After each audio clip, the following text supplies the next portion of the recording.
que cuando llegó el día de Pentecostés estaban todos juntos. Estaban todos juntos en el mismo lugar. Ese es el primer versículo. El día de Pentecostés es una fiesta de los judíos que se festejaba, significa 50 días, ¿sí? No vamos a entrar en eso porque luego más adelante lo vamos a ir comprendiendo. Nosotros tenemos que tomar lo que el Espíritu nos indique, lo que el Espíritu nos hace entender lo simple. ¿Cuál es el mensaje? Dios le había prometido un poder a ellos, a los discípulos. Dice, quédense ustedes acá en Jerusalén y van a recibir un poder, el poder del Dios Espíritu, el poder del Espíritu Santo. Entonces ellos, en cumplimiento de la palabra de Dios, ¿qué es lo que dice? Obedeciendo la palabra de Cristo, ¿qué es lo que dice? Estaban todos juntos en el mismo lugar. ¿Cuál es el mensaje, hermanos? Jóvenes que primera vez nos están visitando. El mensaje es estar todos juntos en el mismo lugar. ¿Por qué? Porque estamos obedeciendo la palabra de Cristo, que nos dice que estemos todos juntos y que esperemos la promesa del Espíritu Santo. Entonces, ¿es importante venir y reunirnos? Es importante, hermanos. ¿Por qué? Porque el Señor, así como le ha prometido a sus discípulos, también nos ha prometido a nosotros recibir un poder. En el versículo 37 del mismo capítulo, ¿sí?, dice así: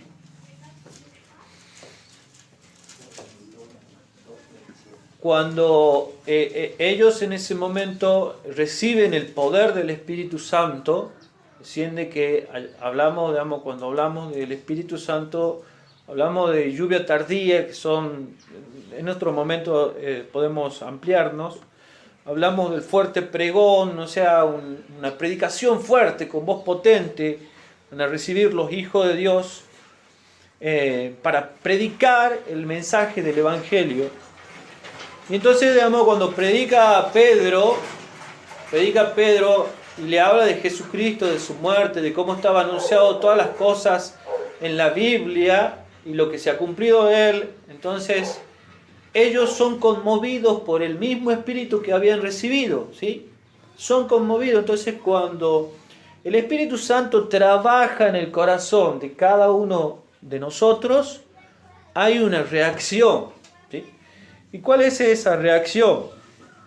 Dice en el versículo 37, al oír esto, se dolieron de corazón, dice, y preguntaron a Pedro y a los otros apóstoles, hermanos, ¿qué haremos? Viene la preocupación. ¿Qué es lo que tenemos que hacer? Ustedes son los que saben, ustedes son los que están siendo dirigidos por el Espíritu Santo. ¿Qué es lo que tenemos que hacer? Entonces, cuando en sus problemas, en sus vidas, en sus situaciones, el Espíritu lo va llamando, ustedes van a preguntar qué es lo que tenemos que hacer. Van a terminar preguntando ¿a quién? A los que ya tienen experiencia en la fe. Ahora, en el versículo 42 del mismo capítulo nos dice, y perseveraban firmes en la doctrina de los apóstoles, en la comunión unos con otros, en el partimiento del pan y en la oración. Como decía la hermana, muy importante la oración, muy importante. La adoración a Dios es alabanzas, como decía mi hermano Raúl. Yo soy malo para los nombres, así que después lo voy a anotar los nombres, digamos, para no olvidarme. La alabanza, eso es la adoración, alabanza, estudio de la palabra, lo que estamos recibiendo, oración, alabanza estudio de la palabra, oración. Perseverar, alabanza, estudio de la palabra, oración. Alabanza, estudio de la palabra, oración. También se agrega un tercer punto, que es el testimonio, la predicación. Contarle a otro lo que nosotros, digamos, hemos recibido, la luz que hemos recibido, ¿sí? El Señor, digamos, nos va a dar palabras sabias. Entonces dice que perseveraban y perseveraban. Ellos no estuvieron, cuando recibieron la bendición, no estuvieron ociosos, no.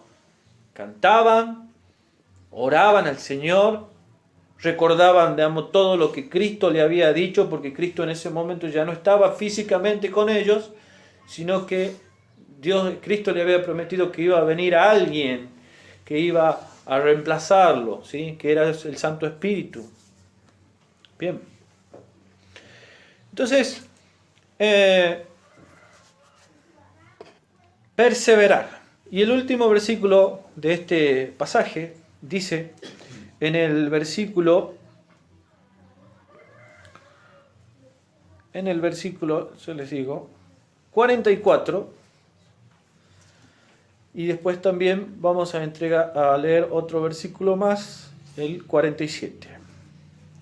Dice el 44, y todos los creyentes estaban unidos. ¿Sí? Una cosa es, hermano, estar juntos.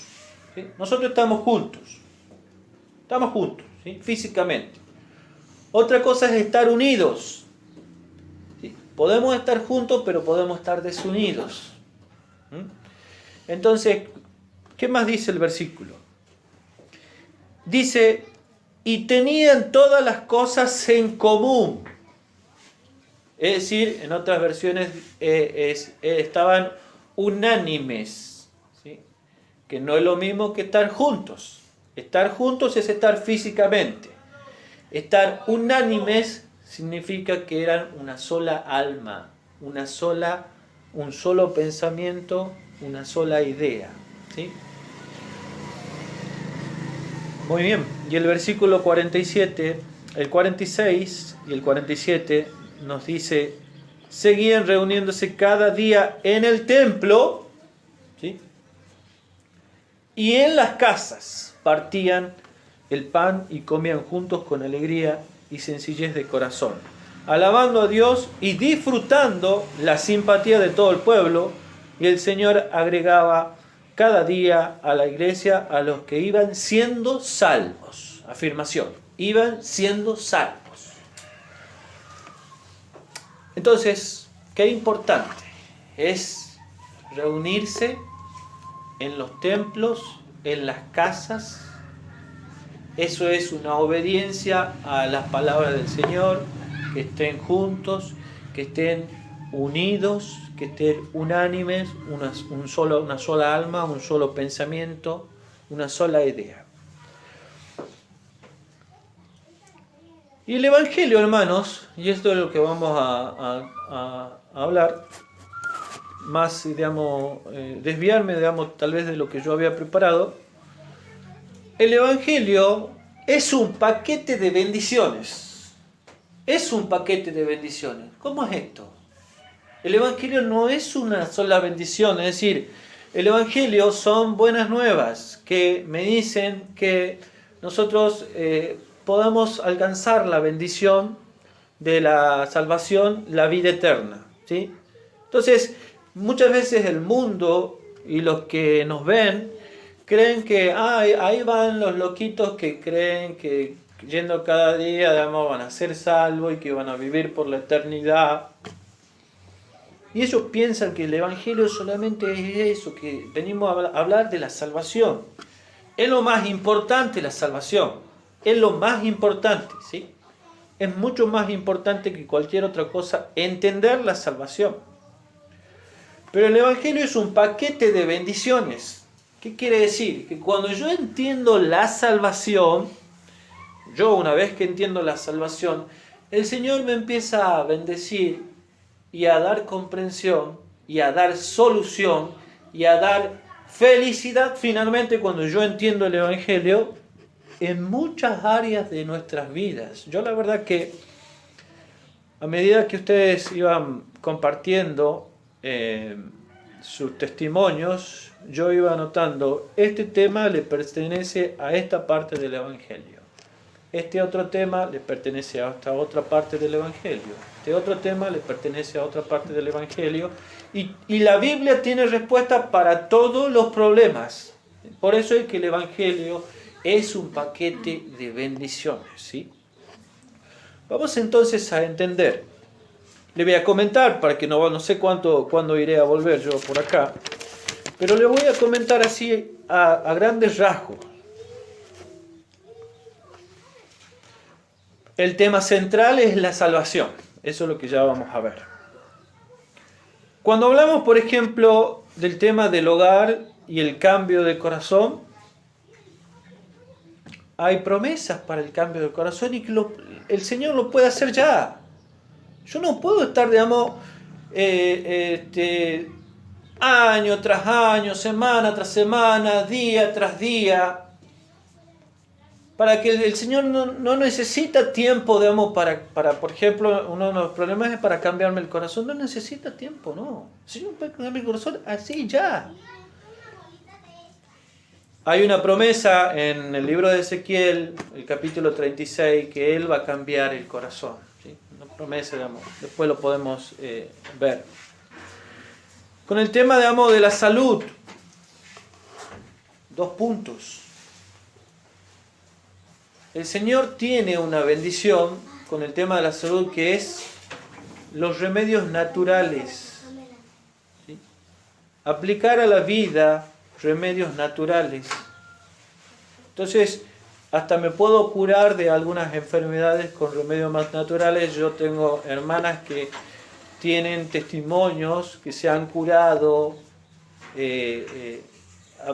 obedeciendo el mandato de Dios de cambiar su dieta con los remedios naturales. Y cuando yo hago eso es porque le estoy creyendo a Dios y le estoy obedeciendo y eso es lo mejor. Cuando hablamos, digamos, también del tema de salud, como digamos, citaron, confiar en el Señor, depositar la confianza. ¿Qué dice el Señor? Dice, vengan a mí todos los que estén encargados y trabajados, y yo lo voy a hacer descansar. No, pero que usted no entiende que esto, que este otro, pero el Señor se ha equivocado. No, el Señor no se ha equivocado. El Señor dice, vengan a mí los que estén encargados, los que estén trabajados, y yo os haré descansar. Entonces, ¿cómo tiene que operar esto? El Señor tiene una promesa, le creo, sí, amén. Le oro, Señor, tengo este problema. ¿Me ha escuchado? Sí, me ha escuchado el Señor, porque dice su palabra que el Señor me escucha las oraciones. Bien, me ha escuchado. ¿Cuál es el resultado? Paz, tranquilidad. El problema está en el Señor. El Señor lo va a resolver a su debido tiempo. Tenemos un mensaje para los jóvenes también.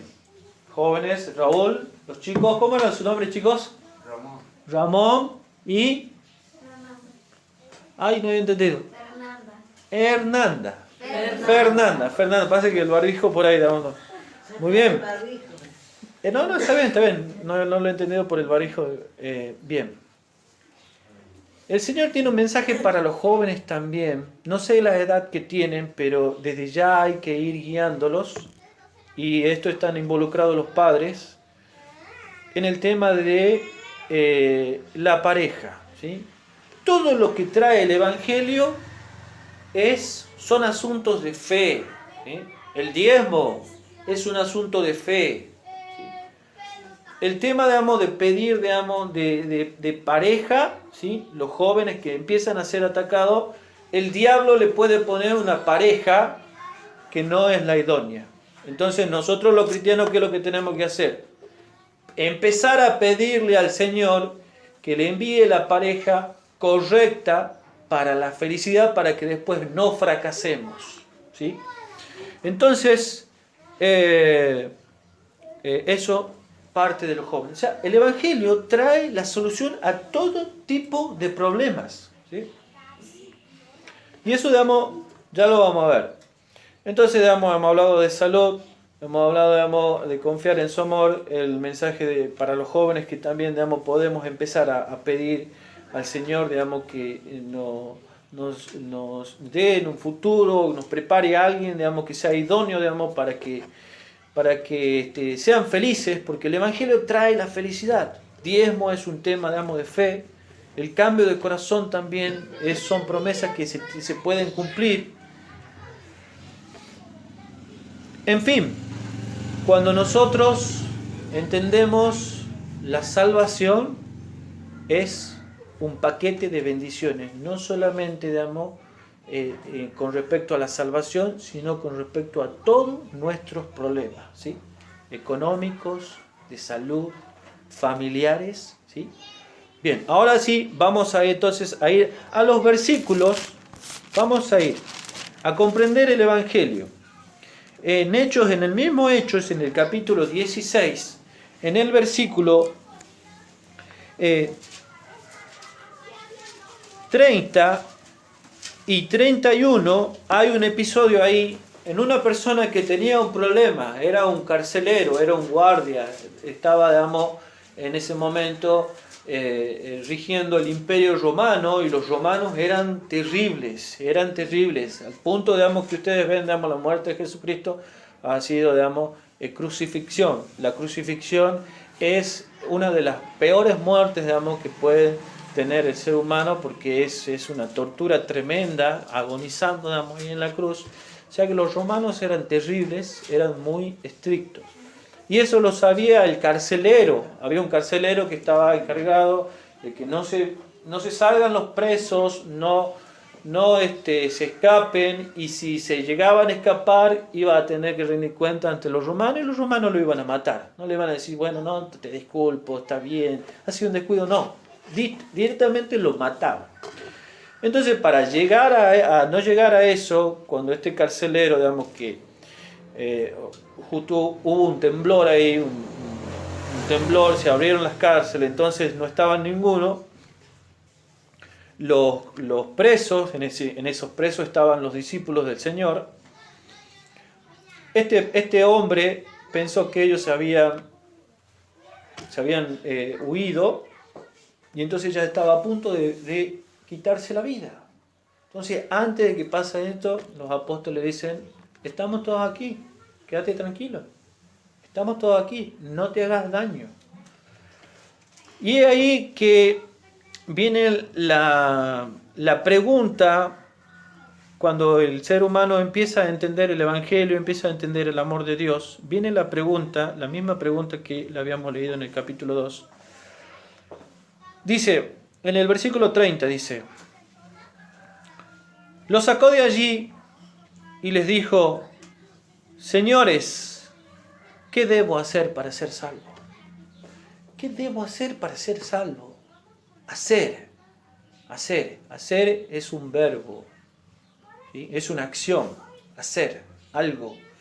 El ser humano cree que para ser salvo tiene algo que hacer.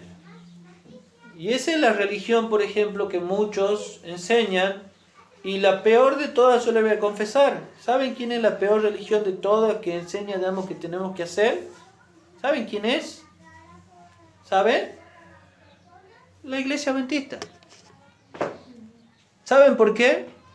Porque nosotros conocemos la ley de Dios. La ley de Dios está vigente, cosa que otras iglesias no la conocen, ¿sí? Entonces ahí viene la confusión, pero el Evangelio es luz, es claridad, ¿sí? A medida que va pasando el tiempo, nosotros vamos a corregir lo que no es, ¿sí? Vamos a darle el sentido correcto de lo que es, ¿sí? Y entonces ahí, digamos, ya cambia la cosa. Pero estábamos equivocados en parte, en la presentación, pero no en cuanto, digamos, a la vigencia de la ley. ¿Se entiende? Bien. Entonces, el ser humano cree que tiene algo que hacer. Tiene que hacer algo, ¿sí? Los hermanos católicos también, digamos, ellos terminan siendo una salvación por obra. No, yo tengo que hacer algo, tengo que persinarme, tengo que arrodillarme, tengo que hacer ese sacrificio, tengo que rezar tantos Padre Nuestro, Ave María. Y nosotros le damos a la Iglesia Adventista, bueno, no, para que vos seas salvo, mira, tenés que agarrar, tenés que obedecer el sábado, tenés que agarrar, tenés que cambiar la dieta, tenés que agarrar y tenés que dejar de tomar el té, café, tenés que dejar de fumar, tenés que dejar de tomar alcohol, tenés que dejar, digamos,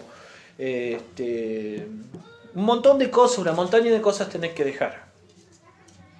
Y entonces cuando los que vienen, digamos, por ahí por primera vez, dicen, no, esto es mucho, yo no, a mí no me gusta, yo me voy para el mundo, dicen. ¿Por qué? Porque nosotros hemos presentado mal el Evangelio. No, para ir al Señor Jesucristo, mira, tenés que arrepentirte, tenés que dejar esto otro, y entonces, digamos, entran falsas ideas. No. ¿Qué tengo que hacer para ir? Yo voy a ir a Cristo, voy a ir a la iglesia cuando me arrepienta. Cuando me arrepienta, dice. No, yo voy a volver al Señor cuando venza este pecado. ¿Y cuándo pasa eso? Y no pasa nunca. ¿Por qué? Porque el ser humano no tiene el poder de arrepentirse. El ser humano no tiene el poder de vencer el pecado. ¿Sí? ¿Y cómo tengo que ir a Cristo? Como estoy. Porque Él me va a solucionar todos mis problemas. Él es el que me va a salvar. Entonces, al ser humano, incluso, digamos, a nosotros mismos, nos cuesta creer que Dios tiene el poder absoluto para salvarme y para mi vida, para resolver los problemas de mi vida. No le podemos creer. Y esto es lo que dice, y le respondieron ellos, dice en el versículo 30 y 31, dice esa gran pregunta: ¿qué debo hacer para ser salvo? El versículo 31 dice: cree en el Señor Jesucristo y serás salvo, tú y tu casa. ¿Qué tengo que hacer para ser salvo? ¿Tengo que hacer algo? Tengo que creerle al Señor Jesucristo. ¿Le creo al Señor Jesucristo? No, yo sí le creo, por eso estoy acá. Que el hecho que estemos acá no quiere decir que le creemos realmente. Podemos estar acá, pero ser unos poderosos incrédulos. Hermano, me está diciendo que soy incrédulo, No, sí, yo estoy acá. No, yo no te digo. La palabra de Dios lo dice y ya lo vamos a ver. Entonces, hermanos, si ustedes, digamos, tienen que salir de aquí convencidos de que el Señor los salva en todo sentido. Convencidos. El Señor me ha salvado, el Señor me salva, el Señor ha muerto por mí, el Señor me salva, la salvación ya la tengo garantizada, esto es lo más importante. ¿Sí? Entonces, ¿qué tengo que hacer? Nada. ¿Qué tengo que hacer? Nada. No, pero que tenés que guardar el sábado, que tenés que hacer esto, que tenés que dejar esto otro, que te tenés que arrepentir. No pueden arrepentirse. No pueden. Tienen que pedir arrepentimiento porque el arrepentimiento es un don. ¿Sí? La fe es un fruto del Espíritu. El arrepentimiento es un don. Entonces, cuando yo digo, yo me voy a arrepentir, no. Tengo que decir, voy a pedir el arrepentimiento para que el Señor ponga arrepentimiento en mí. Entonces ahí vamos a estar verdaderamente arrepentidos. ¿Sí? Y todo es el Señor. ¿Qué tengo que hacer para ser salvo? Nada. Creerle al Señor. Y detrás de creerle viene toda una consecuencia, ¿sí?, que nos lleva a la obediencia, nos lleva a la acción, nos lleva, digamos, a la obediencia perfecta a la ley de Dios que está vigente. ¿Sí? Entonces eso tiene que quedar muy claro. El Evangelio se trata de creer, no se trata de hacer, se trata de creer. Por eso el Señor le dice en San Juan capítulo 3 versículo 16, le dice: Porque de tal manera amó Dios al mundo que ha dado a su Hijo unigénito para que todo aquel que en Él cree no se pierda, mas tenga vida eterna. ¿Qué es lo que tengo que hacer? Creer. Vamos a ver unos pasajes ahora. Vamos a ver unos pasajes en el Lucas capítulo 24, versículo 25. Lucas 24, 25. Vamos a ver que la palabra de Dios y que el gran problema del cristianismo y de nuestras vidas es nuestra incredulidad. Lucas 24, 25, estamos hablando de los discípulos que han estado 3 años y medio con el Señor Jesucristo. Y en esos 3 años y medio no le creían al Señor y no lo entendían.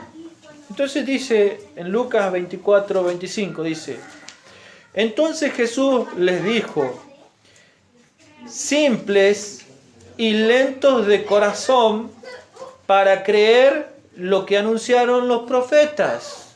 Simples y lentos de corazón, es decir, tardos en entender. ¿Sí? ¿Pero qué el evangelio es para intelectuales? No, los más intelectuales son los más incrédulos, ojo con eso. Hay un hermano que me dijo, no, que nosotros tenemos que cuestionarnos todo, un hermano que es profesional. No, que nosotros tenemos que cuestionarnos todo. No, hermano, tenemos que cuestionarnos todo. No, si la palabra de Dios es para creerle, no para cuestionarla. Entonces, el Señor Jesucristo ha estado con los discípulos 3 años y medio y los discípulos no entendían, han estado 3 años y medio ahí con el Señor Jesucristo de primera mano, el maestro de primera mano, y no entendía. Entonces el Señor lo tiene que reprender, le dice: tardos y lentos de corazón para creer, dice, lo que anunciaron los profetas. Vamos a ver otro pasaje, Mateo 13:58. Mateo 13:58. Dice así: y no hizo allí muchos milagros debido a la incredulidad de ellos. Ha habido un lugar, el Señor ha hecho muchos milagros en muchas partes, pero en una zona no ha hecho milagros porque eran tan incrédulos que el Señor no lo ha bendecido, digamos, con milagros. Entonces dice que no ha hecho milagros debido a la incredulidad de ellos. Marcos, el capítulo 9, el versículo 23 y 24. Marcos, después de Mateo, el capítulo 9, versículos 23 y 24 dice así. Este es el episodio en que Jesús sana a un epiléptico, ¿sí? Y viene, digamos, este padre, dice: Señor, dice, mi hijo, dice, tiene epilepsia, tiene este problema, nadie lo puede, digamos, no pueden resolver este problema. Y dice, entonces le dice en el versículo 22, dice: muchas veces lo echa al fuego, en el fuego y en el agua para matarlo. Si puedes algo, ayúdanos, compadécete de nosotros. ¿Puedes hacer algo, Señor? Si vos podés hacer algo, le dice, compadécete de nosotros. Entonces el Señor le dice, el versículo 23, y Jesús le repitió: si podés creer, al que cree todo lo es posible. Si podés creer, ¿crees? ¿Podés creer? Y entonces este padre hace una súplica que yo creo que tiene que ser la súplica de cada uno de nosotros. Dice el versículo 24, dice: al instante el padre del muchacho clamó: creo, ayuda mi poca fe, dice mi versión. ¿Cómo dicen algunas de las versiones? Habla de la incredulidad. Ayuda mi incredulidad. Ayuda mi incredulidad. Esa debe ser la oración nuestra, ¿sí? Porque el Evangelio, vuelvo a repetir, es una bendición, es un paquete de bendiciones, resuelve problemas, trae felicidad, ¿sí? Nos trae paz. Entonces, la oración nuestra como ese padre incrédulo que no le creía al Señor, tiene que ser: Padre, Señor, Jesús, ayuda mi incredulidad. Muy bien. Vamos a ver el último versículo en el libro de Romanos, el capítulo 1, y con esto ya vamos terminando. Romanos, el capítulo 1, a la pregunta: ¿qué es el Evangelio? A la pregunta: ¿qué es el Evangelio? A la pregunta: ¿qué es el Evangelio? El apóstol Pablo nos da una respuesta. Dice así, Romanos capítulo 1, versículo 16, nos dice: no me avergüenzo del Evangelio. ¿Qué es lo que es el Evangelio? El Evangelio, dice, es poder de Dios. No me avergüenzo del Evangelio porque es poder de Dios. ¿Para qué? Para salvación. ¿A quién? A todo aquel que cree. Primero al judío y también al griego, dice. Entonces, ¿qué es lo que es el Evangelio? El Evangelio es un poder. La palabra poder es una palabra que en griego es dínamos, en griego, ¿sí? Y que puede ser traducido como dinamita, ¿sí? Es la palabra que se utiliza, damos, para dinamita. ¿Y qué es lo que es una dinamita? Una dinamita es una bomba. Entonces, cuando llega el Evangelio a nuestra vida, a nuestro hogar, a nuestro corazón, produce un cambio, es una bomba que detona totalmente, cambia totalmente todo, es un poder, ¿sí? Es un poder para todo aquel que cree. Cuando nosotros le creemos a Dios, ese poder es tan poderoso que me puede cambiar de todo. Si yo estoy en la droga, me va a cambiar. Si yo estoy en el alcoholismo, me va a cambiar. Si yo estoy, digamos, en el vicio, digamos, de cigarrillo, me va a cambiar. Si yo tengo problemas, digamos, sexuales, me va a cambiar. Si yo tengo, digamos, mal carácter, me va a cambiar. Si yo necesito que el Señor me cambie el corazón, el Señor saca el corazón de piedra, pone un corazón de carne y me va a cambiar. El Evangelio es un poder. ¿Qué es el Evangelio, hermanos? Perdón, no lo he escuchado. Poder. No lo he escuchado, hermano. ¿Qué es lo que es el Evangelio? Poder. Muy bien. Fernanda. Y era Ramón. Y Raúl.